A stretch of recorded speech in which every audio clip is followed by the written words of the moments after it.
आप देख रहे हैं आज 100 न्यूज टीवी।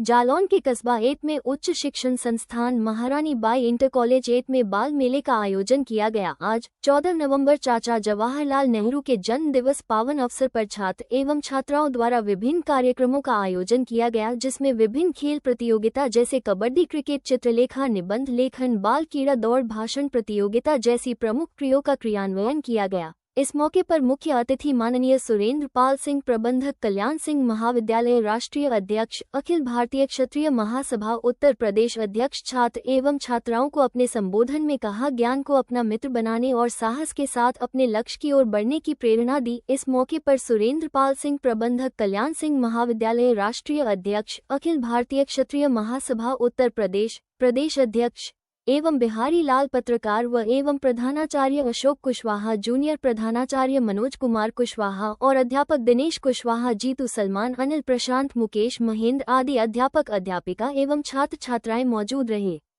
प्रधानाचार्य अशोक कुशवाहा एवं सुरेंद्र पाल सिंह व छात्र छात्राओं द्वारा दी गई वाइट। आज 100 न्यूज टीवी जालौन से रिपोर्टर राम प्रताप शर्मा। नमस्ते, मैं सुरेंद्र पाल सिंह, प्रबंधक कल्याण सिंह महाविद्यालय, प्रदेश उपाध्यक्ष अखिल भारतीय क्षत्रिय महासभा, राष्ट्रीय अध्यक्ष बुंदेलखंड जन संगठन।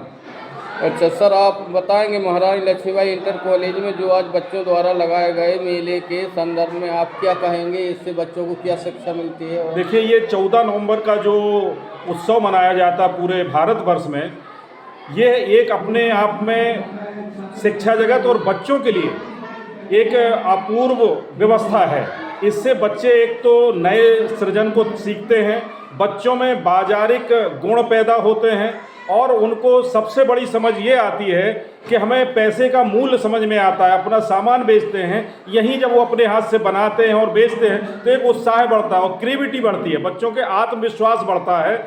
और ये जो 14 नवंबर हम लोगों ने, भारत सरकार ने जिस तरीक़ा से इसको, हमारे पंडित जवाहरलाल नेहरू जो प्रथम प्रधानमंत्री थे, उनके जन्मदिन को चुना गया है, क्योंकि पंडित जवाहरलाल नेहरू की एक विशेषता थी कि कितने भी व्यस्त रहें, अगर कोई रैली है, कुछ भी है और कहीं छोटा बच्चा दिख जाता था तो प्रोटोकॉल तोड़ के उसके साथ खेलना पसंद करते थे, उसके साथ जाना पसंद करते थे।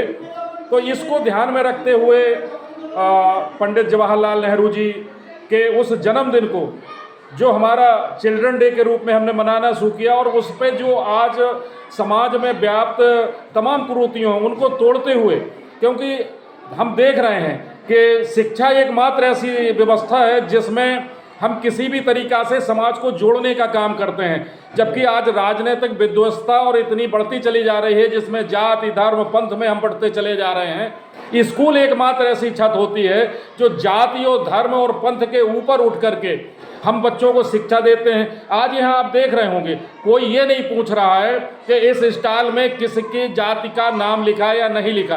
सारे बच्चे एक दूसरे के साथ बैठ के, जबकि अभी कुछ दिन पहले कहा गया था दुकानों पे नाम लिखना है। ये अवधारणा अच्छी नहीं है, ये अवधारणा बहुत खराब है। और हम बच्चों को ये सिखाना चाहते हैं कि हम लोकतांत्रिक जीवन मूल्यों में जिस तरीक़ा से जी रहे हैं, समाज में जी रहे हैं, यहाँ कोई बड़ा नहीं है, कोई छोटा नहीं, सारे बच्चे एक पंथ में बैठ के सब एक दूसरे से, अभी आपने देखा होगा कैसे समोसे बना रही थी बिटियाँ, कैसे उन्होंने अपने बढ़िया बढ़िया छोटे छोटे घर बनाए हैं, कैसे छोटे छोटे, कोई कुछ बेच रहा है, कोई कुछ, छोटा बच्चा जो भी कक्षा 2 में पढ़ रहा है, 1 में पढ़, वो बेच रहा है, खा नहीं रहा। अभी तक वो दुकान से खरीदता था, यहाँ उसे लगा कि मेरी दुकान चल जाए, कैसे कह रहा था, अंकल प्लीज़ ये मेरा मोमोस है, ये मेरे क्या क्या है। ये जो चीज़ें बेच रहे हैं ये अपने आप में बहुत अहमियत रखती हैं।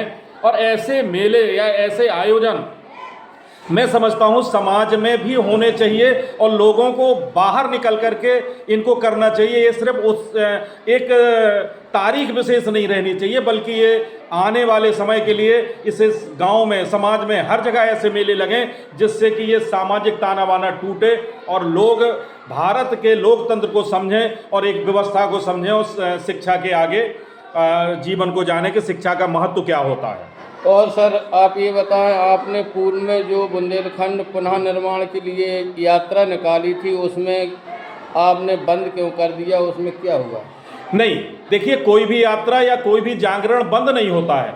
एक बार अगर सृष्टि में किसी भी बात को आप छोड़ देते हैं तो वो अनंत तक जाती है और फिर वापस आती है। समय चाहे कुछ लग जाए, कई बार घने बादल होते हैं तो हमारी बात देर में पहुंचती है, कई बार साफ बादल होते हैं तो वही धूप हमारे पास तुरंत आ जाती है। तो ये समय कुछ घने बादल हैं, क्योंकि राजनीतिक स्वार्थ जो इस समय व्याप्त हो गया है उसमें जनता और समाज भी बटा हुआ है। उनको जागृत करना, वो भी राजनीतिक मूल्यों को जागृत करना और उसमें भी हमें गांधी के तरह जागृत करना, ये थोड़ा कठिन कार्य होता है।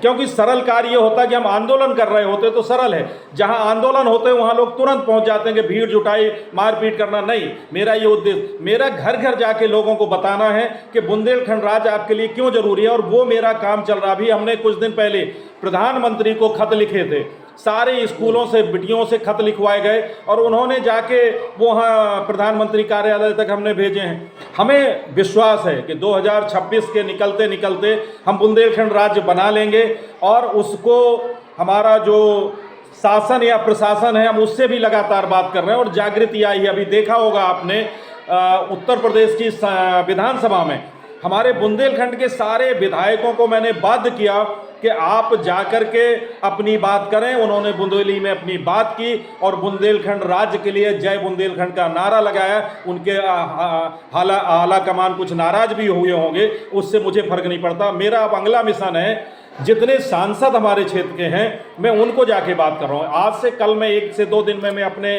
जालौन गरोठा भोगनीपुर के माननीय सांसद जी से मिल रहा हूँ और उनसे कहूँगा कि आप देश की पंचायत में मेरी बात रखिए। जी, और आज की शिक्षा के विषय में आप क्या कहेंगे?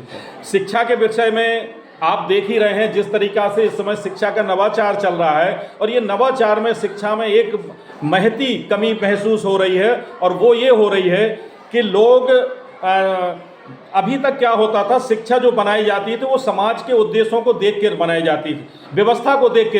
हमारा बुंदेलखंड अति पिछड़ा क्षेत्र है और अति पिछड़े क्षेत्र में आप हमें मुंबई मॉडल या दिल्ली मॉडल या जो मल्टीपल सिटी मॉडल यहाँ देंगे वो मॉडल हमारे यहाँ नहीं। हमारा गरीब आदमी है, हमारा जो छात्र है वो आम आदमी है, उसे रोजगार भी करना है, उसे शिक्षा भी लेनी है। उस मॉडल को यहाँ लाना चाहिए था, लेकिन हो ये रहा है कि बुंदेलखंड के क्षेत्र या जो गरीब क्षेत्र हैं उनकी अनदेखी हो रही है और इस समय शिक्षा का जो बाजारीकरण हुआ है वो बाजार मूल्य पे बिक रही है और बाजार मूल्य पे हमारे लोग खरीद नहीं पा रहे हैं। इसलिए हमारे क्षेत्र में अब शिक्षा वंचित हो रहे हैं और इस समय हम आपको आंकड़े के तौर पे कह रहे हैं 45% छात्र पलायित कर गए, शिक्षा छोड़ गए हैं, जो अपने आप में बहुत दुखद है। हम पुनः आपके माध्यम से सभी से कहना चाहते हैं कि आप इस नवाचार में जुड़िए। शेष हमारे प्रिंसिपल साहब बैठे हुए हैं महारानी बाई इंटर कॉलेज के, अशोक कुशवाहा जी, ये शिक्षा के बारे में आपको कुछ बताएंगे। जी नमस्कार सर। नमस्कार। नई शिक्षा की नीति के बारे में आप कुछ कहेंगे? हाँ, तो नई शिक्षा नीति जो है अभी शुरुआत नहीं उसकी, लेकिन जो नई शिक्षा नीति में उन्होंने जो बताया है कि बच्चे पढ़ें और साथ में काम करें, जी उन्होंने लागू कर रहे हैं। अब अभी तो लागू नहीं हुई, लेकिन जब हो जाएगी तो वैसे अच्छा कि पढ़ते जाएं, साथ में काम तो नहीं हो सकता, एक ही काम, या तो पढ़ाई हो सकती है या काम हो सकता। लेकिन उन्होंने जो कहा जो छोटी छोटी शिक्षा है, जैसे नहीं दुकान छोटी पंचायत बनाना है या मान लो मिनट पकड़ो जी, जैसा आज देख रहे हैं आप मेले में, बच्चों को आत्मनिर्भर बनाना है। धन्यवाद। आत्मनिर्भर, जी धन्यवाद।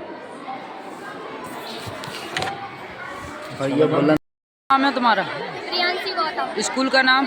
महारानी बाई जूनियर हाई स्कूल। ये क्या है, इसके बारे में समझा सकती हो? हाँ। बताएं। Smart agriculture. इसको क्या बोलते हैं? ये एनिमल हाउस है, जानवर। ये क्या है? Green house. अच्छा, और ये क्या है? ये मतलब फॉर्म हाउस है। तेज बोलो, तेज।